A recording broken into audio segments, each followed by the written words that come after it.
تو ماہ سیام میں بھوک سے نفس کشی کی مشق کرائی جاتی،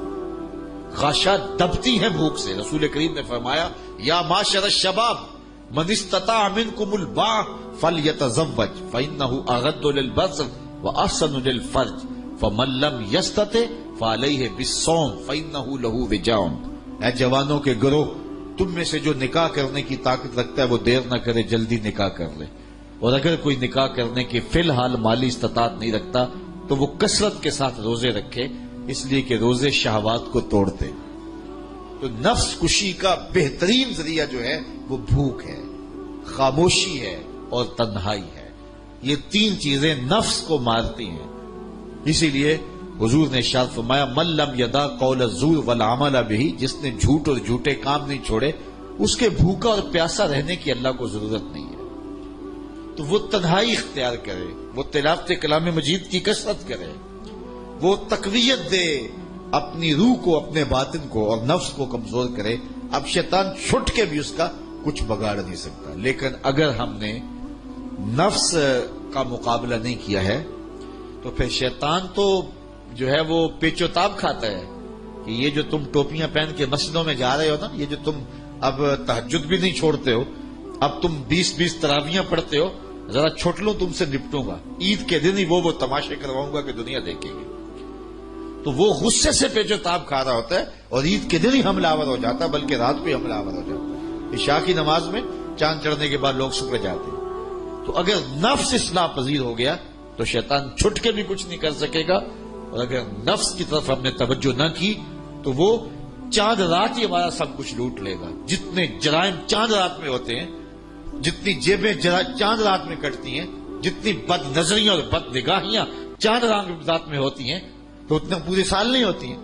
تو وہ بدلہ لیتا ہے، وہ غصے سے پیچ و تاب جکڑا ہوا کھا رہا ہوتا ہے، میں چھوٹ لوں تمہارے ساتھ نپٹوں گا، اور پھر وہ متحرک اور فعال ہو کے انسانوں کی زندگی کی کمائی لوٹتا ہے اور ان کو پھر وہیں لا کے کھڑا کر دیتا ہے۔ اللہ تعالیٰ نے قرآن مجید میں اس عورت کی مثال بیان کی کہ جو ساری رات سود کاٹتی رہتی ہے اور سود کاٹنے کے بعد شام کو سارا کاتا ہوا توڑ کے پھر ریزہ ریزہ کر دیتی ہے۔ کہا تم بھی اس عورت کی طرح نہ ہو جانا۔ ہر سال ماہ سیام آتا ہے، تراویاں، سحریاں، افطاریاں،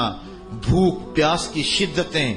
تلاوت کلام مجید، لیکن نفس کشی کی طرف توجہ نہیں ہوتی ہے۔ تو مہینہ گزرنے کے بعد جہاں ہم ماہ سیام سے پہلے کھڑے ہوتے ہیں وہیں ہم دوبارہ کھڑے ہو جاتے ہیں آ کے۔ تو اس پر ہمیں غور کرنا چاہیے۔ اللہ نے زندگی میں ایک مرتبہ میں پھر موقع اس ماہ نور کا دیا ہے، ماہ سیام کا دیا ہے، تو اس ڈھب سے، اس طریقے سے گزاریں کہ ماہ سیام گزرنے کے بعد ہمارا اندر ستھرا ہو چکا ہو، نفس ہمارے قبضے میں آ چکا ہو، باطن کی صفائی ہو چکی ہو، من کے اندر جو ہے وہ چراغاں ہو چکا ہو، اور ہم بدلے بدلے ہوں، ہم جو ہے وہ نور نور ہوں، ہم روشن روشن ہوں، ہم اجلے اجلے ہوں، ہمارے زنگ اتر چکے ہوں اور معرفت کا رنگ چڑھ چکا ہو۔ یہ تب ہے کہ اگر ہم اپنے نفس کو مارنے کی کوشش کریں گے۔ حضور نبی رحمت صلی اللہ علیہ وسلم کے کچھ فرامین سن لیجئے۔ ارشاد فرمایا، حضرت ابو ہریرہ رضی اللہ تعالیٰ عنہ سے مروی ہے، اذا دخل رمضان فتحت ابواب السماء وفی روایت فتحت ابواب الجنہ وغلقت ابواب جہنم وسلسلت الشیاطین وفی روایت فتحت ابواب الرحمہ۔ حضور نے ارشاد فرمایا جب ماہ سیام آتا ہے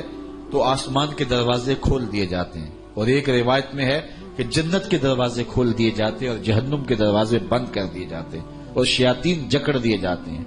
اور ایک روایت کے لفظ یہ ہیں فتحت ابواب الرحمہ، اللہ رحمت کے دروازے کشادہ کر دیتا ہے۔ حضرت سہل بن سعد رضی اللہ تعالیٰ عنہ روایت کرتے ہیں، قال قال رسول اللہ صلی اللہ علیہ وسلم فی الجنت ثمانیۃ ابواب منها باب یسمى الریان لا يدخله الا الصائمون۔ حضور نے ارشاد فرمایا جنت میں 8 دروازے ہیں، ان میں سے ایک باب کا نام باب ریان ہے جو صرف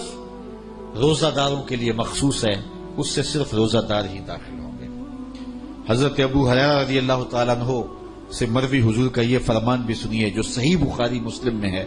من صام رمضان ایمانا و احتسابا غفر له ما تقدم من ذنبہ، جو محاسبہ نفس کے ساتھ، جو ابھی میں نے عرض کیا، اور ایمان کے ساتھ روزے رکھتا ہے، اللہ تعالیٰ اس کے پچھلے سارے گناہ معاف فرماتا، اس کے دامن پہ گناہ کا ایک دھبا بھی باقی نہیں رہتا۔ یہ کرم نوازیاں ہیں۔ حضور علیہ الصلوۃ والسلام ماہ سیام سے قبل خطبہ دیا کرتے تھے صحابہ کو، اور ماہ سیام کا استقبالیہ خطبہ دے کے ان کو ماہ سیام کو کیسے گزارنا ہے اس کی تعلیم دیا کرتے تھے۔ آج یہ خطبہ جو حضور نے ارشاد فرمایا وہ آپ کے سامنے رکھوں۔ حضرت سلمان فارسی رضی اللہ تعالی عنہ سے مروی ہے۔ ویسے تو یہ 29 رمضان کا خطبہ ہے اور 29 شعبان کا خطبہ ہے، حضور 29 شعبان کو دیا، اور میں اپنے وہاں 29 شعبان کو یہ خطبہ لوگوں کو سنایا کرتا ہوں، لیکن آج 29 شعبان تو نہیں ہے، اور چونکہ 29 شعبان کو میں دستیاب نہیں ہوں گا آپ کو، اس لیے وہ تھوڑا سا پہلے سنا دیتا ہوں۔ خطبہ سنانے کی اور سننے کی سنت ادا ہو جائے گی، لیکن وہ خاص دن کی سنت جو ہے وہ ادا نہیں ہو سکے گی۔ چلو یہ سی ڈی بن گئی تو آپ اس دن جو ہے وہ سن سکتے ہیں۔ حضرت سلمان فارسی فرماتے ہیں قال خطبنا رسول اللہ صلی اللہ علیہ وسلم فی آخر یوم من شعبان، حضور علیہ السلام نے شعبان کی آخری تاریخ کو ہمیں خطبہ ارشاد فرمایا۔ کیسا منظر ہوگا کہ مسجد نبوی کا ماحول ہوگا، کھجور کی بنی ہوئی چٹائیاں بچھی ہوں گی اور ممبر پہ آمنہ کا لال جلوہ فراز ہوگا، اور سامعین کے اندر ابو ذر غفاری بیٹھے ہوں گے، بلال حبشی بیٹھے ہوں گے، عثمان غنی بیٹھے ہوں گے، حضرت ابو بکر و عمر بیٹھے ہوں گے، مولا کائنات بیٹھے ہوں گے، حضرت کعب بیٹھے ہوں گے۔ کیسے جگمگ جگمگ تاروں میں مہتاب کا عالم کیا ہوگا، کیسے منظر ہوں گے۔ حضور علیہ السلام نے خطبہ ارشاد کیا، ماحول تھا مسجد نبوی کا، حضور نے خطبہ ارشاد کیا، فقال یا ایھا الناس، کہا ہے لوگو، قد اظلکم شہر عظیم شہر مبارک شہر فیہ لیلۃ خیر من الف شہر۔ حضور نے ارشاد فرمایا لوگو، تمہارے اوپر ایک مہینہ جلوہ فراز ہو رہا ہے جو بہت بڑا مہینہ ہے، بڑا عظیم مہینہ ہے، جو مبارک مہینہ ہے، وہ ایسا مہینہ ہے جس کے دامن میں ایک رات ایسی ہے جو 1000 مہینے سے بہتر ہے۔ جعل اللہ صیامہ فریدہ، اللہ نے اس مہینے کے روزے کو فرض بنایا، وقیام لیلۃ تطوعا، اور اس کی رات کے قیام کو نفل بنایا، من تقرب فیہ بخصلۃ من الخیر کان کمن ادى فریضۃ فیما سواہ، اور جس نے کوئی اس مہینے میں بھلائی کی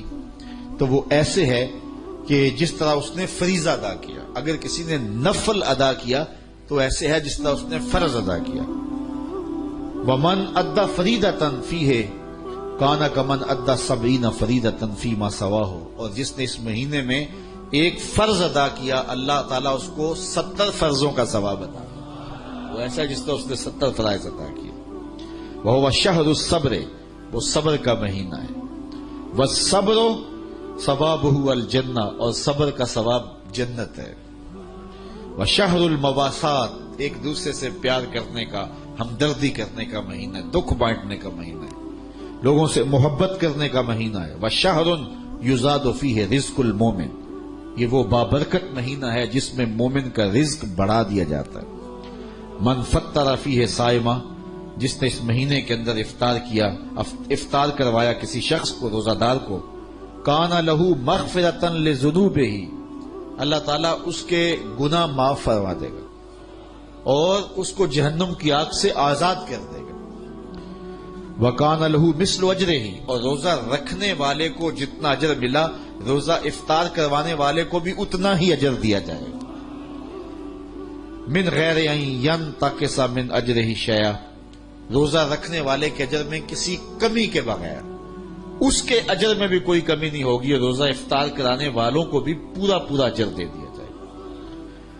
قلنا یا رسول اللہ صلی اللہ علیہ وسلم، صحابہ فرماتے ہیں ہم نے عرض کی اے اللہ کے پیارے حبیب، لیسا کلنا ناجد ما نفطر بہ الصائم، ہم میں سے سارے تو ایسے نہیں ہیں کہ جو روزہ دار کو روزہ افطار کروا سکے، غریب لوگ بھی ہیں، مسکین لوگ بھی ہیں، تو سارے لوگ تو ایسے نہیں ہیں کہ جو روزہ دار کا روزہ افطار کروا سکے۔ تو حضور نے کیا ارشاد فرمایا، سنیے، فقال رسول اللہ صلی اللہ علیہ وسلم یؤتی اللہ ھذا الثواب، اللہ تعالیٰ یہ روزہ افطار کروانے کا ثواب عطا کرتا ہے، من فطر صائما، جو کسی کو افطار کروائے الا مزقۃ لبن، دودھ کے ایک گھونٹ سے،